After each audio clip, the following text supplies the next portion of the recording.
I chose Yelawolf, who is, I suppose, a rap hip hop artist, a Yeah. rapper, originally from Alabama and now based in Nashville. Lots of sort of crossover influence and genres from country, rap, rock, hip hop, Yeah. metal, even. I was trying to find the right album that I thought you would like.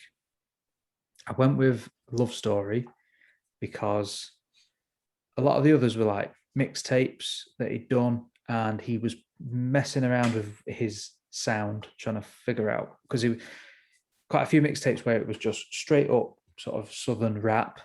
Right. There's some that are a little bit country. Okay. So there's some country sort of band backing music, and he's sort of part singing, part rapping over it. So he was playing with it early on, and then eventually gets signed by Eminem to his record label and puts out his first album, which I think he tried to just put out a rap album. Okay. And it wasn't received too well. And I think he said sort of later in interviews that he didn't like it. So he stayed up, he was still signed, he still had albums to put out on that label, but he packed up and went back to Nashville and set up camp in Nashville, and started working on sort of revisiting that sound he was playing with and trying to infuse his music, his influences and his likes into what he does now, which is rap and hip hop. And Love Story was that album that came from that. So that's why I chose it. I think it was the big one that I'd listened to him before and his early stuff. And then when that album came out, that was the big one where I was listening to everything he released after it. I've got there's a Yelawolf like fan club on Facebook. Yeah. And I went to see him a few years ago in Manchester, and I joined that group around then. And I even put a comment on there saying, I've got a friend, I'm going to try and introduce him to Yelawolf. He's originally a punk fan. What do you think I should start with? Oh, okay, right. And a lot of mixed reviews and mixed suggestions. Okay. Love Story was on there a few times. He did do a mixtape just before Love Story with him and Travis Barker. Okay, that would have been interesting, I suppose. A few people said to pick that because of you being a punk fan. Yeah. But I think it's only 6 tracks or something like that. And I thought maybe shortchange you a little bit on that. Yeah, that's fair. Not getting the full... Yeah, but if you like him, if the review's good, then you can go back and listen to that one. So let's have your review. What did you think? Okay. I will just add what I said earlier. Yeah. He was in the forefront of my mind because of releasing sort of 4 mixtapes throughout April and then a full album at the beginning of May.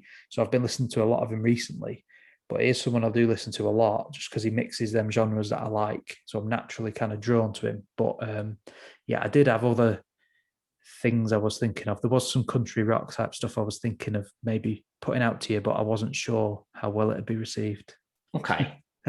Well, I didn't really, after you said about him, I didn't really look it up. I just, quick look at Wikipedia, see what it said kind of thing. And I sort of noticed that seems to be like like you say, like his first big album as such. Yeah. I guess I was like, I looked at it and went, well, that kind of makes sense as somewhere to start. Yeah. The other thing I kind of picked up as well, it was described, like you said, southern rap. Yeah. And I was like, what does that even mean? Yeah. Like, because like, I know like Outkast are from like Atlanta, aren't they? And that's in the South. Yeah. Are they southern rap? Because that feels more like just people like a standardy sort of hip hop kind of. There's nothing that would distinguish that. Yeah, I think they probably started in there. I think they would have been classed as it when they started. I think southern rap probably goes back quite some years to probably when Outkast were coming out, and right. There was 3 6 Mafia from around that time and around that area, and Bubba Sparks had a few things out. Paul Ball. Okay. There was a few, but they were a bit. If you delved into them and listened to them, there was some good stuff they did, but some of them were a bit like country music on the radio. Now it was a bit cheesy and corny. Do you know what I mean? A lot of them are more like names I've heard of. I couldn't name you a single song. Yeah, you know what I mean. But I think now there is a much bigger sort of southern rap scene, which is a lot more. It's becoming more of its own thing now. It's something that is being paid attention to, right? Let's say by other sort of more well-known, like if you think of maybe East Coast hip hop or rap, it's becoming more sort of recognized. Let's say, yeah, okay, that makes sense. As you know, credible, like a proper genre type thing. Yeah, more credible and not just a parody artist or something. Yeah, because that's the other thing as well. When you sort of mentioned it to me, and you're like, yeah, it's like rap, a little bit like rock, and a little bit country. At first, I was like, oh God, it's not going to be like Kid Rock, is it? I was like, really? Yeah, I was dreading it a little bit, I'll be honest. I like that you were dreading it though. Yeah. Like I say, I wanted you to like it, or I wanted you to sort of say, oh, it wasn't too bad, but I like that you were thinking, oh, I don't know how this is going to go. Yeah. So what did you think? So yeah, I thought, so first off, my first sort of thought was, it's really noticeable how you sort of said it brings in like a mix of different styles. Yeah. So one track is almost like straight up rap, and then the next one brings in more country, and the next one's a bit more rocky, and the next one's all of a sudden it's a bit more hip hop, and it does, like, from track to track, it did seem to go one to the next, like, you know, almost kind of chopped and changed in that way. I thought that was really, really interesting. If you know, it's not something you kind of hear very often for somebody to do that kind of that much chopping and changing. I think my favorite song on the album was Till It's Gone. Yeah, that's the big one. Oh, is it? Okay. Yeah. I did notice, because like while I was listening to it, you have Wikipedia open. I did notice it'd been one of the release singles. Yeah, I think it got on the Sons of Anarchy in one of the episodes of that as well. I can't remember if it was in the background of something playing on that, and it just took off a little bit as well. Right. Okay. I quite like. There's almost like a skiffle almost element to it. Yeah. Which is like another sort of completely different genre that I thought he brought in. That was quite good. I like that. Yeah. What else?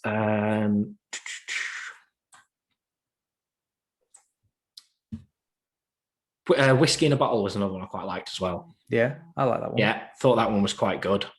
There's one, and then all of a sudden, like I say, it was one. Obviously, I didn't know he'd been signed to Eminem's record label. But I was listening to it, going, "Is that Eminem on this one?" Yeah.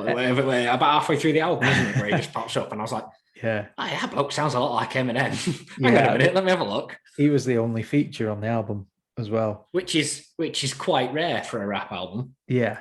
To be fair, to just have one featuring on there, so fair play to him. Yeah. But I think my sort of my takeaway in the end, I think, was I'm not still probably not going to be his biggest fan. Yeah. I don't know if I'm ever going to particularly search this out, especially because. But that's maybe a little bit on me, because there's a lot of bands I actually do quite like, and I still don't search out their music nowadays. Yeah, I'll just go back and listen to the same 10 tracks that we were on about before. But that's fine. But if it did come on the radio, I don't think I wouldn't turn it off. I don't think. Okay. So there's at least that. Yeah, that's fair enough. Yeah. Yeah. At least you didn't say you hated it. How many times did you listen to it, do you think? I listened to it all the way through once, and then I think I didn't get fully halfway through. I ended up playing a few, and then I skipped a few because I was like, oh, I like this one a bit more. I'll listen. I knew about this one. So yeah, that was probably not all the way through twice, but I did first run. I gave it a straight run through. Okay, that's good. Yeah, I think when he released it and then he toured it, he was touring with a live band. So we went to see him around that time.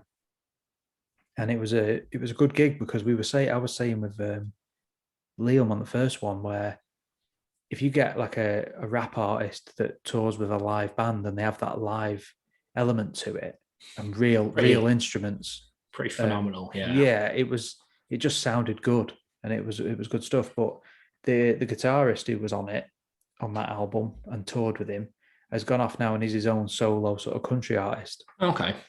He's not a well-known, he's not sort of country pop, let's say. He's one of the sort of more singer-songwriter country artists that we were talking about. So he's had sort of involvement from people that are actually half decent. Do you know what I mean? It's not just country samples and thrown in and sort of kind of thrown together. So, but like what you said about the mixture of the styles, I think he was still playing with the mixture on that album, but it was more of what he wanted, I think. Right, I see. He was more happy with it, let's say, than the first album he released on that label.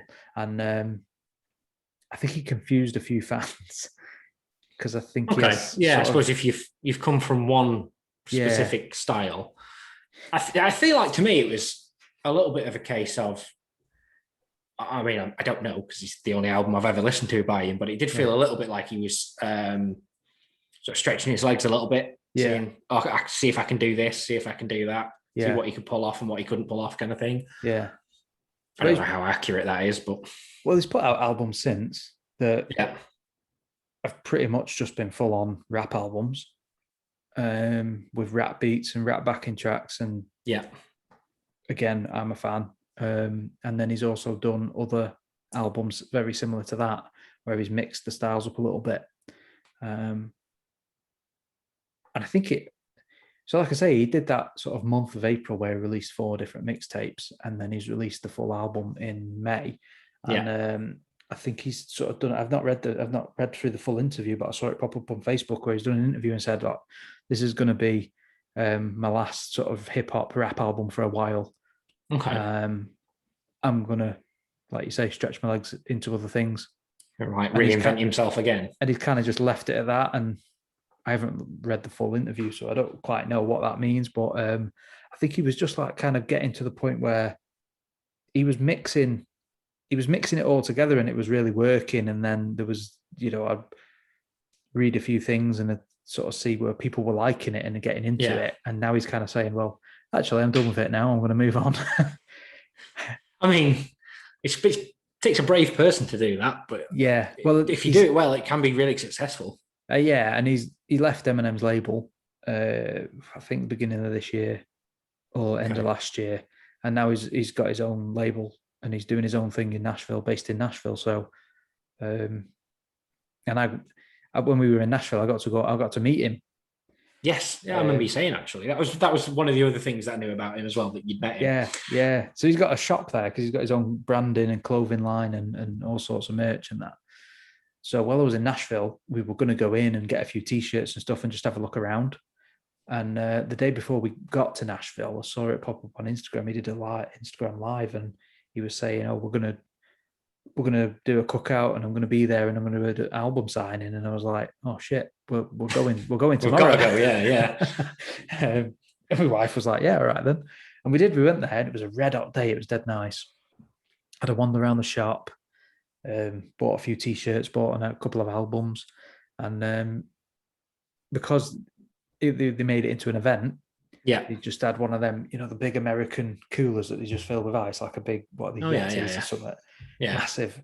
And 2 blokes come with like 3 crates in their arms each, poured all these cans in and filled it with ice, and then got the barbecue going. While we were sat there waiting for him, they just said, "Crack on, get on with that." I was like, "Nice. Where do I pay?" They said, "No, you're okay." That's. So I said to my wife, "I said, we're staying here."